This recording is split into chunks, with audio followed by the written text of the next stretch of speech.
Et bonjour à tous, aujourd'hui je vais vous parler de la tomate.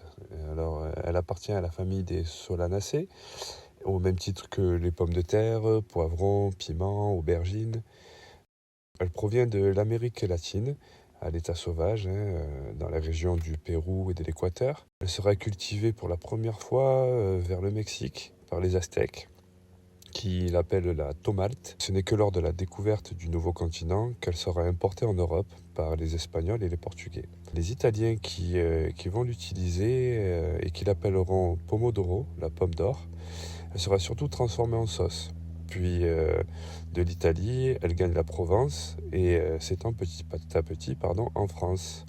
Alors à la base, elle est cultivée de façon ornementale parce qu'ils pensaient qu'elle était toxique. Ce n'est que petit à petit qu'elle sera consommée de manière alimentaire au cours du XVIIIe siècle. Elle apparaîtra pour la première fois dans les catalogues de graines en 1778, mais il faudra attendre le XIXe siècle au début du XXe pour que sa consommation se démocratise en France.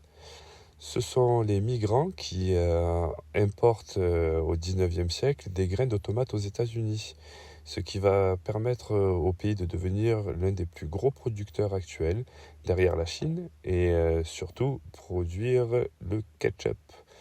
Voilà pour la petite histoire de la tomate. Maintenant, on va passer à la tomate en elle-même.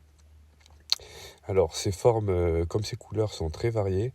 Elles peuvent être rouges, oranges, jaunes, vertes, roses, noires, de forme ronde, allongée, de forme en cœur, des petites, des grosses, en sachant que le record mondial de la plus grosse tomate est de plus de 3,5 kg. Pour une récolte précoce, il est conseillé de la cultiver en serre, mais en général, la période de production de la tomate est de mars à octobre. Elle a besoin de quelques mois avant d'être récoltée en juillet jusqu'à fin septembre, voire mi-octobre. Elle est facile à planter car elle s'adapte à différents types de sols. Par contre, la terre doit être bien préparée, enrichie en fumier, compostée.